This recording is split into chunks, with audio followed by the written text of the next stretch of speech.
नमस्कार दोस्तों, आपका स्वागत है YouTube channel study with V90 पर। तो दोस्तों, हम साधारण ब्याज पढ़ रहे हैं। साधारण ब्याज में हमने 2 क्लास कंप्लीट कर ली और आज हम साधारण ब्याज को समाप्त करेंगे। आज हमारी क्लास नंबर 3 है। तो देखते हैं, क्लास नंबर 3 का पहला प्रश्न हमें दिया हुआ है कि कोई राशि साधारण ब्याज की किसी वार्षिक दर से 3 वर्ष में समय की 7/6 गुनी हो जाती है। ब्याज की वार्षिक दर ज्ञात करें। इसमें दोस्तों हमें कह रहा है कि कोई जो धनराशि है वो 3 वर्ष में समय की कितनी गुनी हो जाती है? समय की 7/6 गुनी हो जाती है। तो ब्याज की वार्षिक दर ज्ञात करें। हमें मालूम है क्या क्या चाहिए हमें? मूलधन, दर, समय, ब्याज और मिश्रधन, यही तो चाहिए। अब ये बताओ कि वो धनराशि कितनी है। हमें दे रखा है कि 3 वर्ष में समय की कै का की वाली संख्या कहाँ आएगी? नीचे। तो धनराशि कितनी है? 6 रुपए। कितनी है? 6 रुपए। और कितनी गुनी हो जाती है? 7/6। तो कितनी हो जाती है? 7। तो ये 7 क्या हो जाएगा? मिश्रधन। हमें दे रहा है प्रश्न में कि 3 वर्ष में समय की 7/6 गुनी हो जाती है। कितने? 3 वर्ष में समय की 7/6 गुनी।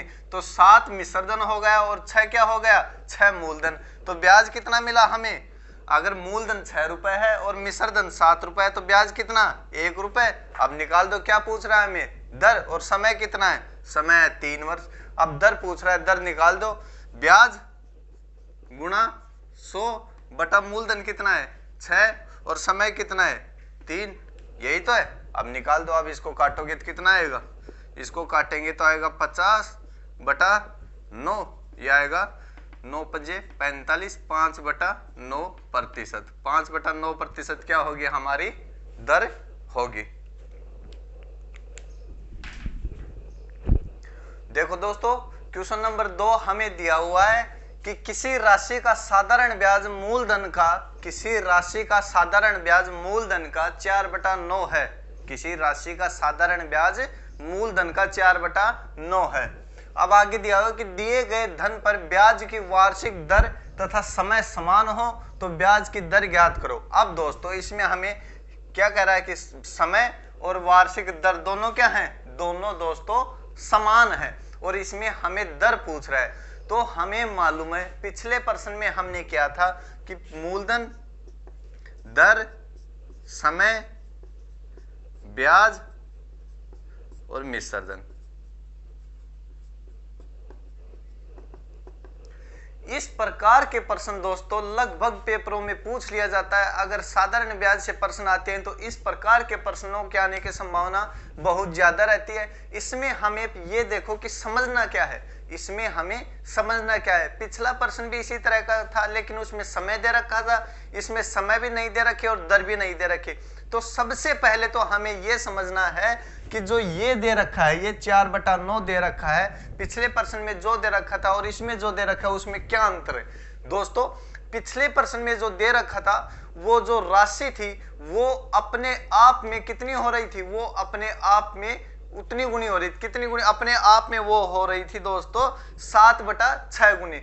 मतलब जो राशि वो अपने आप में 7/6 गुनी हो रही थी। लेकिन दोस्तों इस बार मूलधन का क्या हो रहा है? ब्याज मूलधन का। तो दोस्तों हम समझ रहे हैं कि जो ये ब्याज है, पिछली बार जो मिश्रधन हो रहा था, पिछली बार मूलधन और मिश्रधन था। हमने प्रश्न से हमको समझ में आ जाएगा। जब थोड़ा सा दिमाग लगाकर प्रश्न पढ़ोगे तो आपको समझ में आ जाएगा कि इसमें क्या देना चाह रहा है और क्या पूछना चाह रहा है। इसमें दे रहा है कि साधारण ब्याज मूलधन का 4/9 है। साधारण ब्याज मूलधन का, तो इसका मतलब है ये ऊपर वाला है, ये क्या है? ये साधारण ब्याज है। और मूलधन का के वाली संख्या क्या आती है? नीचे।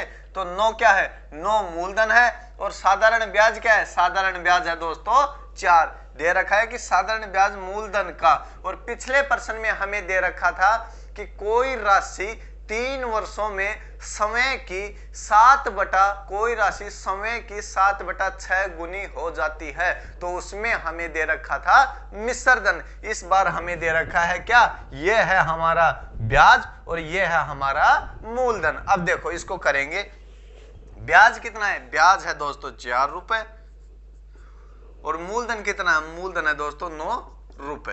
अब ना तो हमें ये दे रखा और ना हमें समय दे रखा, लेकिन हाँ ये जरूर कह रहा है कि दोनों समान हैं, दोनों बराबर हैं। तो दोस्तों इस प्रकार के प्रश्नों में हम किस प्रकार से करेंगे ये देखना, एक छोटी सी ट्रिक है और ज्यादा इसमें कोई वो नहीं है। छोटी सी ट्रिक क्या है, जो हम जिस प्रकार से दर या समय निकालते हैं, हम जिस प्रकार से दर या समय निकालते हैं उसी प्रकार से इसको निकालेंगे। तो कैसे निकालेंगे, देखो दोस्तों, जो ये ब्याज दे रखा है ब्याज को रखेंगे और 100 से गुणा करेंगे, और भाग किसका देंगे दोस्तों, जो दे रखा उसका मूलधन। अब जो नहीं दे रखा उसको छोड़ दो, आप जो नहीं दे रखा उसको छोड़ दो। जो दे रखा है, अगर हमें मानो यहाँ क्या समय दिया होता तो समय लिख देते, दर दिया होता तो दर लिख देते, यही तो सूत्र होता है समय दर ज्ञात करने का। लेकिन दोनों में कोई नहीं दिया हुआ, तो जो दे रखा है मूलधन दे रखा है उसको ही रखो। अब आगे क्या करना है दोस्तों, आगे क्या करना है, अब आगे इसका वर्ग करना है, आगे इसका वर्ग करना है, इसके ऊपर वर्ग का निशान लगाएंगे। तो अब इसको हल करेंगे दोस्तों, अब इसको हल करेंगे जब हमें ये प्रक्रिया कब करनी है, जब हमें केवल ब्याज और मूलधन दे रखा हो और दोनों पूछे कि दोनों समान है, जब हमें ये प्रक्रिया करनी है। तो इतना लिखकर इसके ऊपर वर्ग का निशान लगाएंगे। अब इसको हल करेंगे तो दोस्तों 2 किसका वर्ग है, या सीधा भी कर सकते हो आप, ये 400 हो जाएगा। 400 किसका वर्ग आएगा, 400 आएगा 20 का, और 9 किसका है, 9 3 का। 400 आएगा 20 का, 400 हो जाएगा, ये वर्ग हटाने के लिए क्या आएगा 20, और इसका हटाने के लिए 3। अब काट दो दोस्तों, 6 सही 2/3%। यही तो दोस्तों समय होगा और यही दोस्तों होगा दर, यही समय आएगा और यही दर आएगी। फिर देखो, जब हमें मूलधन और ब्याज दे रखा हो और दर और समय में से कोई भी ना दे रखा हो, तो हम जो ब्याज से जिस प्रकार मूलधन दर समय निकालते हैं वही सूत्र लगाएंगे। जैसे हमने निकाला ब्याज गुणा 100 बटा मूलधन। अब इनमें हमें कोई नहीं दे रखा तो हमें मालूम है ये पर्सन बन गया। अब इसके ऊपर हमें क्या लगाना है, इसके ऊपर हमें वर्ग का निशान लगाना है। तो हमने वर्ग का निशान लगा दिया। तो दोस्तों ये गारंटी है, जब भी यहाँ जो भी संख्या आएंगी वो किसी ना किसी का वर्ग जरूर होंगे। तो जैसे यहाँ आया 400 वर्ग हटाने के लिए 400 किसका है 20 का, और 9 किसका है 3 का, इनको काटेंगे तो ये हमारा दर और समय आ गया। कितना, 6 सही 2/3% हमारी दर आ गई। और समय पूछे तो समय भी यही होगा, क्योंकि प्रश्न में दे रखा है कि समय समान है, ब्याज की वार्षिक दर तथा समय समान है। तो हमारा फाइनल उत्तर दोस्तों आ गया 6 सही 2/3% की दर। देखो दोस्तों, क्वेश्चन नंबर 3 हमें दिया हुआ है कि मोहन कुछ धनराशि को 9% साधारण ब्याज की दर से तथा उसी के बराबर राशि को 10% की साधारण ब्याज की दर से 2 वर्ष के लिए उधार देता है। यदि 760 रुपए कुल ब्याज प्राप्त होता है तो उधार दी गई प्रत्येक राशि क्या होगी। इसमें हमें कह रहा है कि जो मोहन वो 2 राशि उधार पर देता है, और दोनों का समय कितना है, दोनों का समय दोस्तों 2 ही वर्ष है, लेकिन दर अलग अलग है। एक पर दर है दोस्तों 9% और दूसरी पर दर है 10%, और समय कितना है दोनों के लिए 2 वर्ष। और कुल ब्याज कितना प्राप्त हो रहा है दोस्तों, कुल ब्याज उसे दोनों राशियों पर कुल मिलाकर उसे 760 रुपए ब्याज के प्राप्त हो रहे हैं। तो हमसे पूछ रहा है कि तो उधार दी गई प्रत्येक राशि कितनी है। तो इसमें पूछ रहा है कि प्रत्येक राशि कितनी है, मतलब दोनों को उधार बराबर देता है, जो कि हमें प्रश्न में दे रखा है, तथा उसी के बराबर राशि दोनों को बराबर देता है। तो एक बताओ कि एक की प्रत्येक मतलब एक को कितने रुपए उधार देता है। तो दोस्तों इसको किस प्रकार से करेंगे, हमें मूलधन, दर, समय, ब्याज और मिश्र धन, यही तो चाहिए। अब मूलधन हमें मालूम नहीं, हमने माना x, दर हमें दे रखी है 9% और समय है 2 वर्ष। ये तो है पहला, दूसरा भी हमें मूलधन मालूम नहीं x, दर कितनी है 10%, समय कितना है 2 वर्ष। यही तो दोस्तों हमें प्रश्न में यही तो दे रखा है कि पहला क्या है, पहली राशि और दूसरी राशि बराबर, हमने बराबर मान ली, ये भी x और ये भी x है। पहली पर दर है 9% और दूसरी पर दर है 10%, और समय दोनों का है कितना, समय दोनों का है कितना, समय दोनों का है 2 वर्ष। अब आगे हमें कह रहा है कि कुल ब्याज कितना प्राप्त हो रहा है, कुल ब्याज 760 रुपए प्राप्त हो रहा है, लेकिन हमें यह नहीं मालूम कि राशि कितनी है। अब इसको किस प्रकार निकालें दोस्तों, इसको किस प्रकार निकालें। अब इसको निकालने का जो तरीका है वो देखो, पहले मैं आपको तरीका बताता हूं। पहले आप, हमें मालूम है कि मूलधन x है, दर ये है और समय ये है, तो हम इसका ब्याज निकाल देंगे और इसका ब्याज निकाल देंगे। निकालो अब दोस्तों, मूलधन गुणा दर गुणा समय बटा 100, ये क्या आ गया, ये इसका ब्याज आ गया। अब इसका ब्याज निकालो, इसका ब्याज निकालेंगे, यहां करेंगे प्लस। प्लस क्यों करेंगे, क्योंकि दोनों का ब्याज हमें कितना दे रखा है, दोनों का ब्याज हमें दे रखा है 760 रुपए, तो यहां क्या आएगा प्लस। अब करो, मूलधन दर कितनी है 10% तो है 10, और समय कितना है 2 वर्ष बटा 100, यह आ जाएगा दोस्तों। अब बराबर, अब इन दोनों का ब्याज जोड़ेंगे तो हमें कितना प्राप्त होगा 760 रुपए, यही तो प्राप्त हो रहा है। जब इन दोनों का ब्याज हम जोड़ेंगे तो हमें 760 रुपए प्राप्त होगा। अब करो इसको हल, यह आ जाएगा 18x बटा 100 प्लस 20x बटा 100 बराबर 760। अब इनका एलसीएम लेंगे दोस्तों, इनका एलसीएम लेंगे तो एलसीएम कितना आएगा, इनका एलसीएम आएगा 100, दोनों में 100 है तो एलसीएम आ गया 100, और 18x प्लस 20x कितना हो जाएगा 38x बटा 100 बराबर 760। अब ये 100 यहां चला जाएगा, इसके पास 100 यहां चला गया, और 38 क्या 38x आ गया नीचे, काटेंगे 38 दूनी 76, कितना आ गया, x का मान आ गया कितना 2000, x का मान आ गया दोस्तों 2000, तो x का मान हमारा आ गया 2000। अब हमसे प्रश्न में पूछ रहा प्रत्येक राशि 2-2000 रुपए होगी, प्रत्येक राशि 2-2000 रुपए होगी। और अगर प्रश्न में हमें पूछे कि कुल राशि कितनी होगी, तो दोस्तों कुल राशि होगी 4000 रुपए उधार देगा वो, जब उसे इन दोनों दरों पर 760 रुपए ब्याज के प्राप्त होंगे। अब दोस्तों ये तो हमारा तरीका हो गया, कैसे कि मूलधन गुणा दर गुणा समय बटा 100, मूलधन गुणा दर गुणा समय बटा 100 बराबर 760 दोनों का ब्याज। अब इसको हल करेंगे, ये 18x हो जाएगा, 18x बटा 100, ये 20x बटा 100 बराबर 760, दोनों को जोड़ेंगे तो 38x बटा 100 बराबर 760। अब ये 100 उठकर यहाँ चला जाएगा और 38x का भाग लग जाएगा, तो कितना आएगा, प्रत्येक राशि आ गई कितनी 2000 रुपए। और कुल धन उसने उधार कितना दिया, कुल धन उसने उधार दिया दोस्तों 4000 रुपए, लेकिन हमें प्रत्येक राशि पूछ रहा है तो हमारा उत्तर आएगा 2000 रुपए। इस बात का आप ध्यान रखना कि प्रश्न में आखिरी में वो इस प्रकार के प्रश्नों में पूछ रहा क्या है। अगर प्रत्येक पूछे तो 2000 आ गया, और अगर उसने पूछा होता कि कुल कितनी राशि उधार दी तो दोस्तों आ जाता हमारा 2 ये और 2 ये 4000 रुपए उसने उधार दी होती। अब देखो दोस्तों, ये हमें मालूम है कि दोनों का ब्याज कितना मिलेगा 760 रुपए। इस पर दर कितनी है 9%, इस पर दर कितनी है 10%, दोनों का वर्ष कितना है, दोनों का समय कितना है 2 वर्ष। तो दोस्तों हमें क्या करना है, इनको गुणा करेंगे तो कितनी दर हो जाएगी 18%। इन दोनों को एक साल में 9 रुपए ब्याज के मिलते हैं, तो 2 साल में कितने मिलेंगे, 2 साल में कितने मिलेंगे 18, और इसमें एक साल में 10 मिलते हैं तो 2 साल में कितने मिलेंगे 20 रुपए।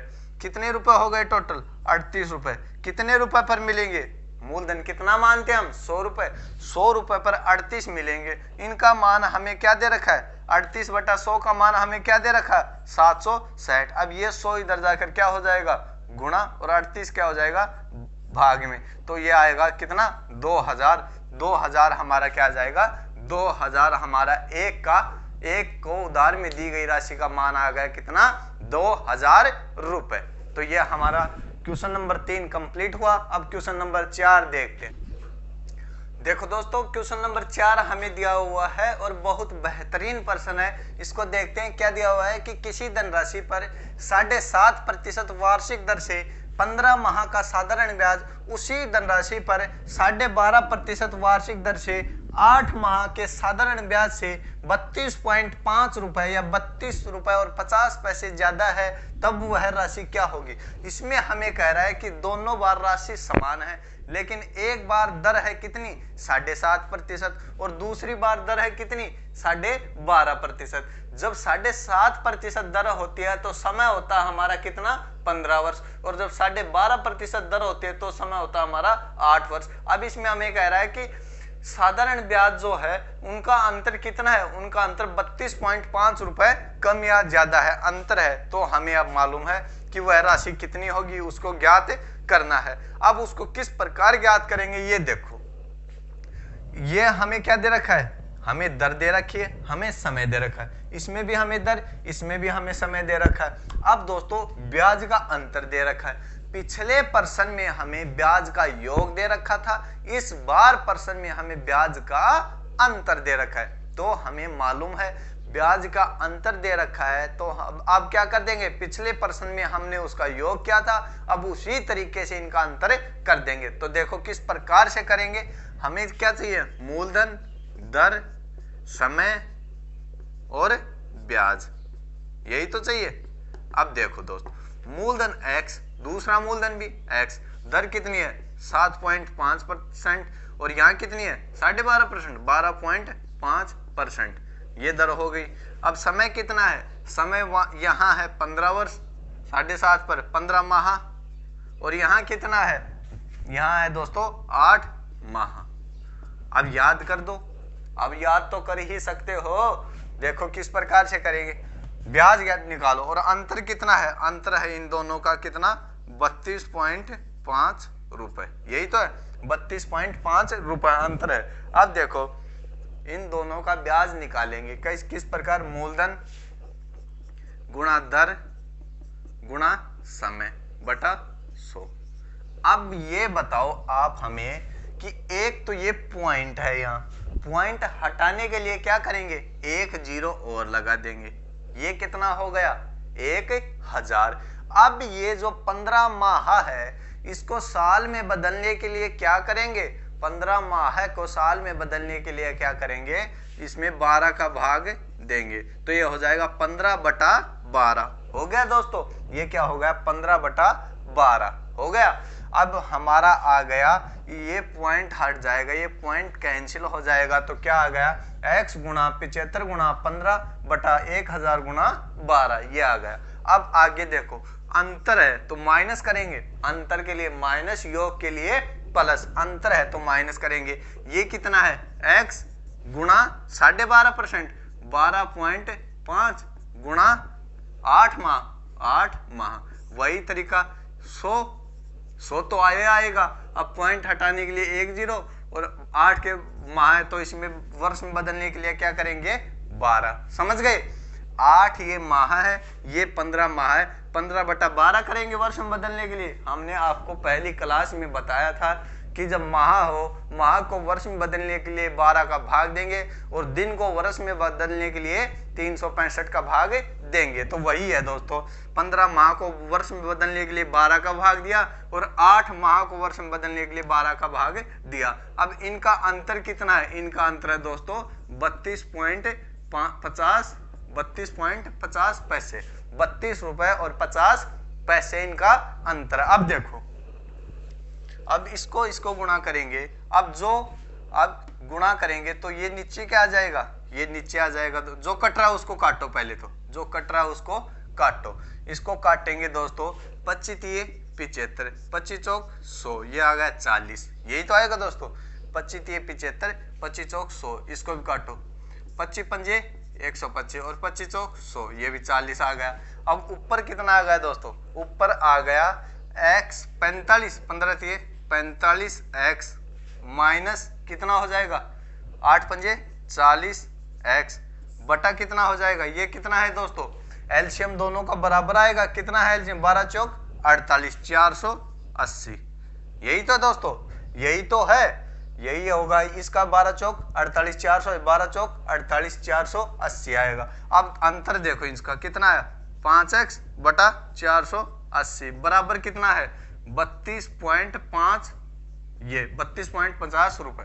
अब 480 कहाँ चला जाएगा, 480 यहाँ चला जाएगा, तो क्या हो जाएगा 480 गुणा 32.50 बटा 5x, यही तो होगा, 5x नीचे आ जाएगा।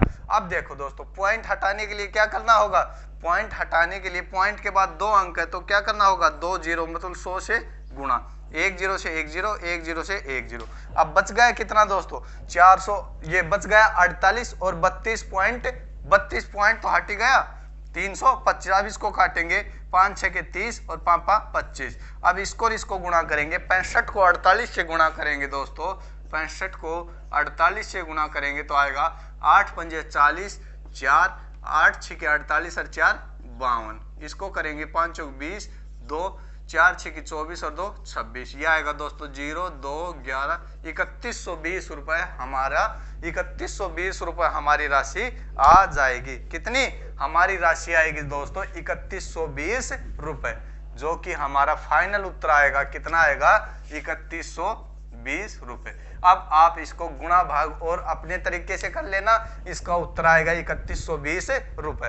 हमारा तरीका वही है, क्या तरीका है, ब्याज निकालेंगे, अंतर दे रखा है तो अंतर कर देंगे, योग दे रखा है तो योग कर देंगे, और इस प्रकार से ये हमने अंतर कर दिया। अंतर 32.50 है तो हमने निकाला 45x माइनस 40x बटा 480 बराबर 5x आ गया। अंतर इनका 5x बटा 480 बराबर 32.50। अब ये 480 ऊपर चला गया, इसके से गुणा हो जाएगा और ये 5x नीचे आ जाएगा, तो हमारा काटेंगे तो उत्तर आएगा 3120 रुपए। देखो दोस्तों क्वेश्चन नंबर 5 हमें दिया हुआ है कि एक व्यक्ति कोई धनराशि 5 वर्षों के लिए उधार लेता है और मूलधन व कुल ब्याज का अनुपात क्या दे रखा है दोस्तों, मूलधन व कुल ब्याज का अनुपात कितना है 5:2 है। तो मूलधन व ब्याज का अनुपात ज्ञात करें, मूलधन व ब्याज का अनुपात, मूलधन व ब्याज दर का अनुपात ज्ञात करें। बहुत इंपॉर्टेंट प्रश्न है, इसको हल आप कर लेंगे हमें मालूम है, लेकिन आपका उत्तर फिर भी गलत आएगा। देखो किस प्रकार गलत आएगा, अब मैं आपको बताता हूं, ध्यान से देखना। हमें मालूम है मूलधन, दर, समय और क्या ब्याज, यही तो चाहिए दोस्तों। ये हमें दे रखा है मूलधन कितना है, मूलधन का अनुपात कितना है 5, ये दे रखा। मूलधन और कुल ब्याज का अनुपात कितना 5:2, तो मूलधन कितना है 5 और ब्याज कितना है, ब्याज है दोस्तों 2 रुपए, और समय कितना है, समय दोस्तों 5 वर्ष। यही तो दोस्तों। अब हमें प्रश्न में क्या पूछ रहा है, अब हमें प्रश्न में पूछ रहा है कि दर ज्ञात करें। अब हम दर ज्ञात कर देंगे, कोई दिक्कत नहीं है। जो इंटेलिजेंट बच्चा है वो दर याद कर देगा। क्यों कर देगा, क्योंकि उसे मालूम है ब्याज दे रखा, समय दे रखा, मूलधन दे रखा, बचा वो दर ही आएगी। जैसे कि अब निकालेगा, वो निकाल दिया उसने। ब्याज कितना है, ब्याज गुणा 100, ब्याज गुणा 100। मूलधन कितना है 5, समय कितना है 5, 5 5 25 चौक 100, कितना आ गया 8% हमारी दर आ गई। कितनी 8% दर आ गई। कितनी आ गई 8% दर आ गई। तो अब उसका फाइनल उत्तर आ गया, जो इंटेलिजेंट है उसकी बता रहे हैं, उसका फाइनल उत्तर आ गया। प्रश्न में पूछ रहा है मूलधन और ब्याज दर का अनुपात, मूलधन है 5 और ब्याज दर है 8, जो कि उसका उत्तर आ गया। किसका उत्तर आ गया, ये जो इंटेलिजेंट है, उसका उत्तर आ गया 5:8, जो कि गलत उत्तर है, जो कि क्या है, गलत उत्तर है। यहां तक उसका सही है, दर 8% आ गई, यहां तक उसका सही है। लेकिन अब आगे सुनना, इस प्रकार के प्रश्नों में याद रखना, जब अनुपात में कोई भी आए, जब अनुपात में कोई भी संख्या आए, तो हम क्या करेंगे, हम क्या करेंगे, हमेशा मूलधन को क्या करेंगे, हमेशा मूलधन को कितना मानेंगे 100, और जो हमारी दर आएगी उसके साथ उसका क्या करेंगे, उसके साथ उसका अनुपात बनाएंगे। जैसे मूलधन, इसको कितना गुना, ये कितना हो गया, इसको, ये मूलधन 5 है, अनुपात में 5 है, लेकिन दोस्तों अनुपात में तो 5 है, लेकिन दोस्तों वैसे ये कितना है, वैसे इसको हम कितना मानेंगे, 100, और 100 मानकर फिर उसके साथ क्या करेंगे, जैसे कि आ गया 100, हमारा मूलधन 100 रुपए था, तो दर कितनी है, दर है 8%, कितनी है, 8%। अब इसको काट दो, अब जो अनुपात आएगा 4 दूनी 8 और 4 25 100, तो जो अनुपात आया वो हमारा फाइनल उत्तर होगा, कितना आएगा, 25:2 हमारा फाइनल उत्तर होगा। तो ये ना होकर हमारा फाइनल उत्तर क्या हुआ, 25:2 25:2 हमारा फाइनल उत्तर होगा। देखो दोस्तों, फिर देखो एक बार, ये काम, ये मूलधन, जो मूलधन में अनुपात में मिला है, उसका काम सिर्फ इतना ही है, दर निकालने तक, सिर्फ दर निकालने तक ही उसका काम होगा, और दर निकालने के बाद जो दर आएगी उसके बाद हम मूलधन को 100 मानेंगे, और जो दर आएगी उसको वही मानेंगे, और फिर उसका अनुपात बनाएंगे। इस प्रकार के प्रश्नों में इस बात का ध्यान रखना कि हम क्या करेंगे, हम मूलधन 100 ही मानेंगे। सिर्फ अनुपात वाला मूलधन हम तब तक ही प्रयोग करेंगे जब तक हमारी दर नहीं आ जाती। तो अब हमने मूलधन 100 माना और दर है 8%, 100 और 8 का अनुपात आएगा 25:2, जो कि ये प्रश्न CGL में आया हुआ है, जो ये प्रश्न है ये CGL 2018 में आया हुआ है। हाँ तो दोस्तों, क्वेश्चन नंबर 8 हमें दिया हुआ है कि कुछ धनराशि को 5% वार्षिक साधारण ब्याज की दर से 4 वार्षिक में चुकाया जाता है। यदि प्रत्येक किस्त का मान 1500 रुपए है तो वह धनराशि क्या होगी। इसमें हमें कह रहा है कि एक किस्त का मान कितना है, एक किस्त का मान 1500 रुपए है और 4 वर्षों में उसे चुकाया जाता है, और दर कितनी है, दर है दोस्तों 5%। तो हमें अब इस बार क्या पूछ रहा है, इस बार हमें पूछ रहा है दोस्तों कि वह राशि क्या है। पिछले प्रश्न में हमें दर पूछ रहा था, इस प्रश्न में हमें राशि पूछ रहा है। तो इस बार और इसी तरीके से हल करते हैं, और अब की बार आपको अच्छी तरीके से समझ में आ जाएगा। देखो, पहले हम क्या मानते हैं, पहली किस्त हम कितनी देंगे, पहली किस्त हम देंगे 100 रुपए। फिर दूसरी किस्त कितनी देंगे, दूसरी किस्त देंगे दर जोड़कर कितनी, 105। फिर तीसरी कितनी देंगे, 110। अब जैसे जैसे वर्ष बढ़ता जाएगा वैसे वैसे दर भी किस्त में जुड़ती जाएगी। एक हो गया 1 साल, 2 साल, 3 साल, साल कितनी, 4 वर्षों में, तो चौथे साल में कितना आएगा, 115। ये हो गया दोस्तों 115। अब इनको आखिरी में क्या करना है, जोड़ना है। अब इनको जोड़ेंगे तो ये कितना आएगा, 0, 1, 2, 3 और ये कितना है, 430। ये आ गया दोस्तों 430। हमने 430 रुपए चुकाए, लेकिन दोस्तों इस बार हमें कुल नहीं दे रखा, इस बार हमें कुल धनराशि पूछ रहा है कि कुल धनराशि कितनी चुकाई, कितने, 4 वर्षों में 5% की दर से।